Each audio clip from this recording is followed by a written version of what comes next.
Good evening, and it's Lilia from Heal Scotland here, and Scotland's Wild Medicine, the retreats. And tonight, coming to our Wild Medicine Tarbert retreat, we've got Iain Bruce Low. Iain, how are you doing? And thank you so much for coming to the festival.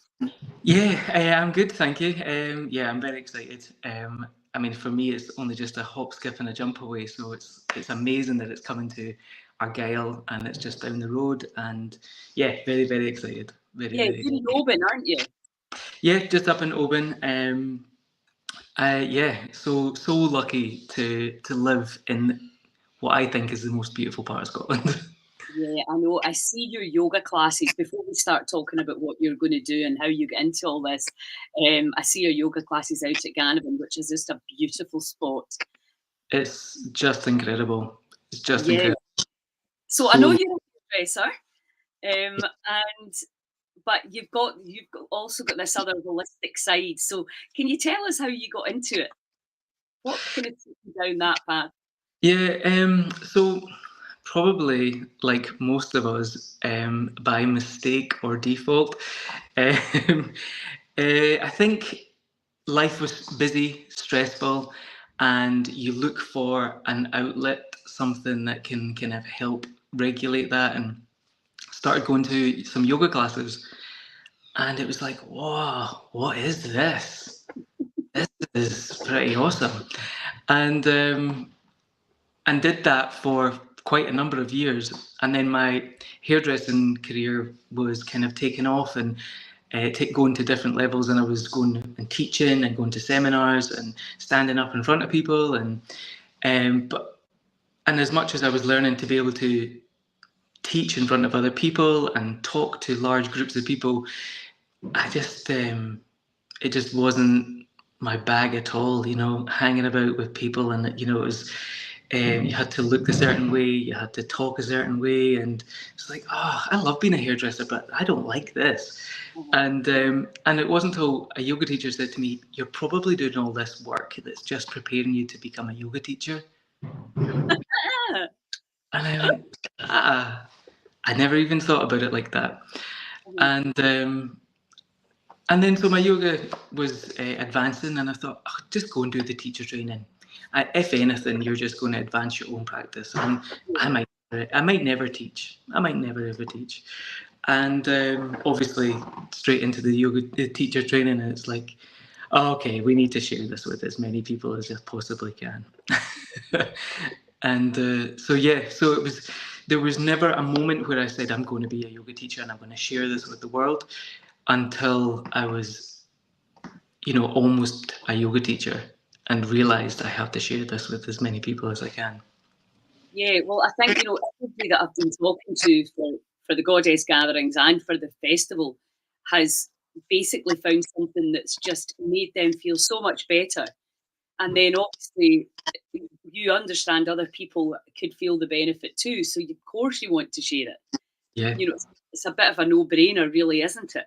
Absolutely. And I think it's when you are a busy person and or living a stressful life, and you get something, you get an antidote that helps with it, you're like, we have to share this with as many people as possible. And I think sometimes in the holistic world, there is this sense of people have become preachers, but it's like, yeah, because actually this fucking shit works.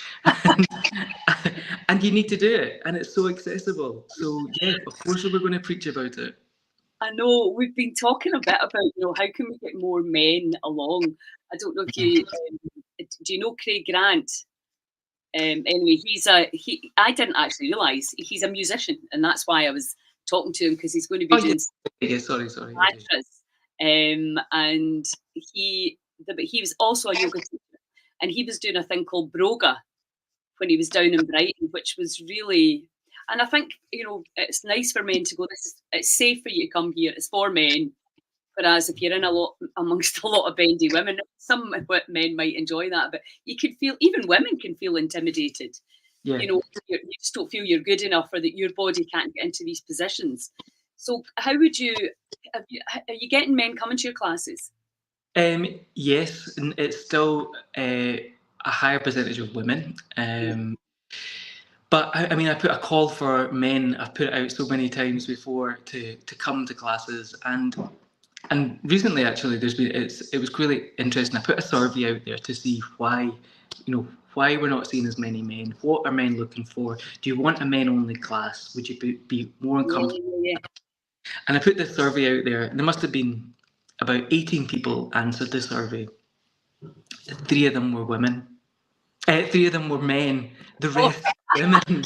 And I was like, okay, there's something here. Like the survey, and the first question was, would you be interested in a men only yoga class? And still the women completed the survey, and I thought there's something in this that says the that's women still want to speak up for the men. It's like I don't know what else I can do. yeah. I think as well, my son, he went to a few Bikram classes in Glasgow because he knew that he was doing a lot of weight training and he wasn't doing, we used to have a gym, he's got a pretty good body awareness. And he was like, my God, he couldn't believe how hard it was, because obviously if your muscles are tight, it can be, I think there's a kind of almost like an idea of why would I do that? It's too easy. But it's Yeah, absolutely doesn't need to be like that, does it? no, not at all. And actually, forest yoga, which I teach, is more strength based yoga. So when people come to you and say, "Oh, I'm not flexible," it's like, "Oh, God, right? Please don't start with that." But actually, it can be very strengthening. So tell us about forest yoga. So yeah, so forest yoga. I mean, so I'll tell you the first time I experienced it. It was by accident. I was in a studio and there was a forest yoga workshop on, and it was one of those moments where it was like, holy macaroni, what is this? Because it was challenging me way more than I had ever been challenged before in a yoga practice.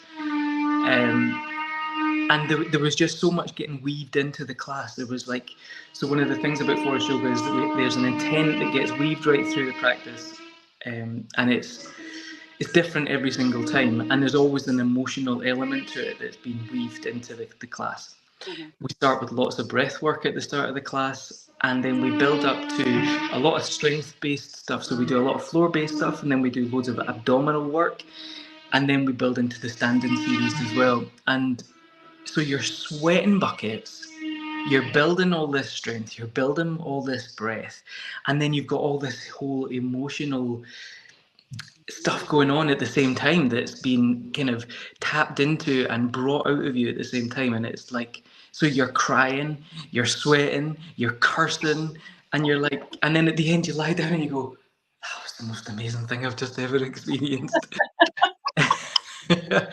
And so forest yoga, it's got the four pillars of forest yoga: integrity, about being integral. When you step on the mat, being truthful with yourself, not just rolling about because maybe I just need a wee bit of gentle stretching. Well, actually, what does my body need? What does my spirit need in this moment? And access that, the truth of it, and tapping into your own truth. Breath, building a better relationship with your breath, understanding your breath on a different level. Strength, becoming stronger physically and emotionally. And spirit is the fourth pillar. Having a better relationship with your spirit, understanding what spirit is to you. And then so you have the four pillars of forest yoga. And so all that in a 60-minute class, whilst moving and breathing at the same time, is powerful. Fantastic. I can't wait to try it. I'm like that going, how am I going to spread myself around this festival and So do all much, these incredible workshops? so much going on, which is phenomenal. Oh, it's just, well, Sarah was saying it's like a buffet of things, for people Yeah, to, and exactly. I think, I'm really happy in Tarbert to be able to offer a dedicated family area for people that have got young kids and maybe no babysitters, and there's dogs are allowed there as well. So it's very inclusive. But we have been discussing, how we can kind of break down the barriers, because I don't know if you heard my live with Christy Miller this morning. She was a nurse and she has kind of come out the system because she didn't like what she saw was going on in the care homes and in the hospitals. And she was saying, pre-COVID, she would have boohooed and laughed at all this stuff. And now she's training with Donna Eden, and she's doing all this energy feedback stuff. And yeah, it seems like there's usually a reason why you come to it. And then it's just this whole world opens up of really amazing and cool things for you to try. And I think, you mentioned being a bit emotional release. Obviously, I think that's the big thing. Obviously, as you know, I am obsessed with letting go. That's my big passion, is just because I just see such transformations in people. It's just so rewarding to do it, to teach it. But moving the body as well, I think we forget that that's a form of releasing. And, I used to teach high impact aerobics, and I think that's actually probably the reason I'm still alive. Yeah. Because all the stress that I was, experiencing, there was an outlet for it, because I taught 3 nights a week. And it was totally sweat. So, you were using all the fight or flight chemicals to actually do a workout. So, but I didn't understand what I was doing at the time. Totally. It's the same, isn't it? Festival, so people can come and try forest yoga, because to be honest, you're the only person I've heard doing this. Is there?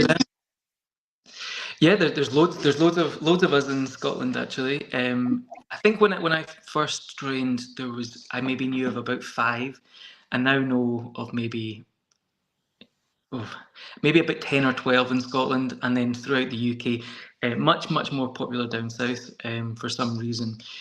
There's a very large forest yoga community in the UK, which is great. Well, that's fantastic. And so, because that's one from the Heal Scotland perspective, we want to educate, inspire, and support. And one of the things is, obviously, you hear all these different terms and words. There's this kind of yoga, that kind of yoga. Actually, come and try it all, and see what one raised. Because I just thought yoga was quite painful and incredibly boring until when I was much younger. I found Ashtanga, and that was when I was like, oh my God, I've never seen such a change in my body. I was doing 2 hours a day. I mean, I knew what I was doing was unsustainable, but I was getting over a very bad reaction to the yellow fever vaccine I'd had, and I was absolutely exhausted. And I just knew that yoga was part of my protocols to get me back on my feet. And I must say, now I'm loving yin. I mean, I like all of it, because I think now I understand it so much better. Yeah. And do you do one-to-ones? Yeah. They're always a good opener for people that have maybe never experienced yoga or forest yoga. And sometimes people come because they have experienced one type of yoga, and so if you're a yin yoga practitioner, a forest yoga is going to be so different, because it is a very dynamic practice. It's a very hot practice. And so people that come to me and say, oh, I do yin yoga, can I come and try it? And I'm like, do you know what? Come and have a one-to-one first. And so you get a full understanding of how it is you can move your body, what is accessible to you, before you step into a classroom and go, oh God, this is horrendous, I can't do any of it. So one-to-ones are always a great way to access that. I totally agree. I think I would have, if I'd had a one-to-one when I started yoga at first, I would have got into it in a far different way.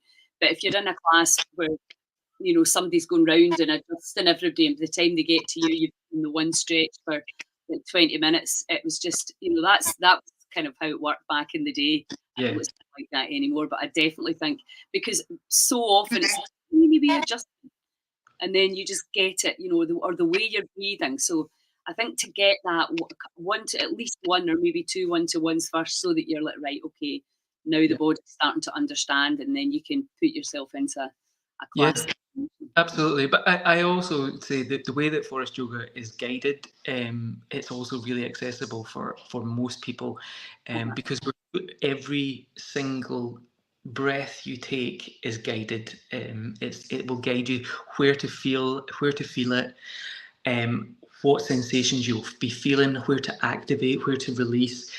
So every breath you take, I'm encouraging you and guiding you through that. So it's a good class for anybody at any level as well.